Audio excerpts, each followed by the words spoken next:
السلام علیکم دوستو، میرا نام ہے اسامہ رشید اور آپ لوگ دیکھ رہے ہیں یوٹیوب چینل انفوٹیک ہب۔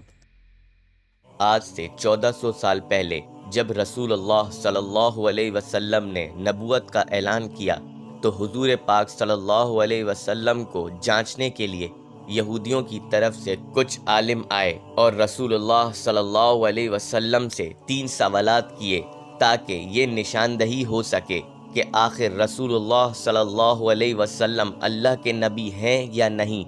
تو ان 3 سوالات میں سے ایک سوال یہ تھا کہ اصحاب کہف کون تھے، تو اللہ تعالیٰ اس کا جواب قرآن مجید کی سورہ کہف میں تفصیل سے بیان کرتا ہے۔ وہ کچھ اس طرح ہے کہ جب حضرت عیسیٰ علیہ السلام کو اللہ تعالیٰ نے آسمان پر اٹھا لیا تھا تاکہ یہودی قوم حضرت عیسیٰ کو قتل نہ کر سکیں، آپ کے اٹھا لینے کے بعد وہ علاقہ رومیوں کے انڈر میں آتا تھا۔ اس علاقے میں یہودی وزیر ضرور تھا لیکن اس کے پاس پاور نہ ہونے کے برابر تھی۔ رومی دراصل بت پرست قوم تھی۔ حضرت عیسیٰ علیہ السلام کے اٹھا لینے کے کچھ عرصے بعد یہودیوں نے رومیوں کے خلاف بغاوت کر دی، جس کی وجہ سے اس دور کے رومی بادشاہ ٹائٹس نے فلسطین پر حملہ کر کے یہودیوں کی اینٹ سے اینٹ بجا دی، بہت سارے یہودیوں کو قتل کر دیا، بیت المقدس کو بھی تباہ کر دیا، اور جو بچے کچے یہودی تھے وہ فلسطین سے بھاگ نکلے اور صرف عیسائی یعنی حضرت عیسیٰ کے ماننے والے فلسطین میں باقی رہ گئے تھے۔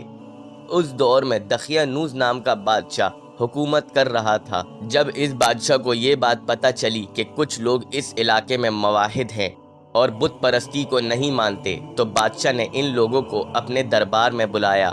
بادشاہ نے اپنے دربار میں بلا کر ان لوگوں کو دھمکی دی اور کہا کہ اپنا یہ دین چھوڑ کر بت پرستی اپنا لو، اور اگلے دن تک کی مہلت دے دی۔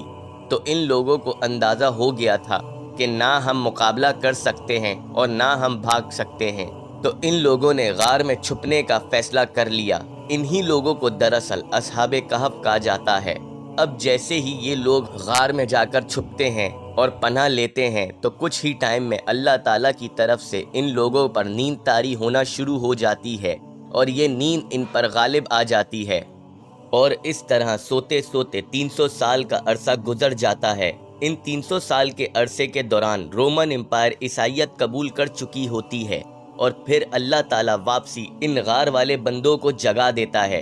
جب یہ سارے اٹھ بیٹھتے ہیں تو ان سب کے درمیان بحث ہو جاتی ہے کہ آخر ہم کتنے سال سوئے ہیں، لیکن پھر ان سب کو بھوک لگتی ہے تو ان میں سے ایک ساتھی کو سکہ دے کر کچھ کھانا لے کر آنے کے لیے بھیجتے ہیں، اور وہ بھی اس طرح کے منہ پر کپڑا ڈھک کر جایا جائے تاکہ کوئی پہچان بھی نہ سکے۔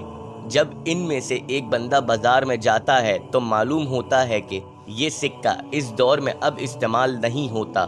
اس دکاندار میں سے ایک شخص بتاتا ہے یہ تو بادشاہ دقیانوس کے زمانے کا سکہ ہے، اور اب یہ سکہ اس شہر میں نہیں چلتا کیونکہ اس بادشاہ کو مرے ہوئے کافی عرصہ گزر چکا ہے۔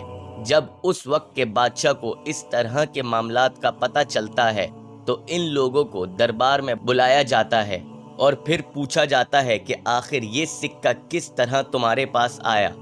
جب ان لوگوں نے سارا واقعہ بیان کر دیا تو بادشاہ نے ان تمام لوگوں کو چھوڑ دیا اور عزت اور احترام کے ساتھ اس شہر میں رہنے دیا، اور پھر یہ اصحاب کہف ایک طبعی موت مرے۔ اس کہانی سے ہمیں یہ سبق ملتا ہے کہ یہ دنیا بقدرے ایفرٹ ہے۔ ہم اگر ہاتھ پر ہاتھ رکھ کر بیٹھ جائیں اور کہیں کہ اللہ ہمیں رزق پہنچاتا رہے گا تو اس طرح کرنا حماقت ہے۔ کچھ بھی حاصل کرنے کے لیے اللہ تعالیٰ انسان کی ایفرٹ لازمی دیکھتا ہے۔ بالکل اسی طرح اگر بھوک کے وقت کھانا نہ لانے کی حماقت اصحاب الکہف کرتے تو وہ غار میں ہی انتقال فرما جاتے۔ اللہ تعالیٰ ہم سب کا ایمان مضبوط کر دے اور ہم سب کو سیدھے راستے پر چلنے کی توفیق عطا فرمائے، آمین۔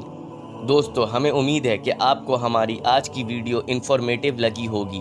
اگر آپ لوگوں کو ہماری یہ ویڈیو پسند آئی ہو تو لازمی ہمارے چینل کو سبسکرائب کر دیں۔ ابھی کے لیے ہمیں دیں اجازت، اپنا بہت خیال رکھیے گا، اللہ حافظ۔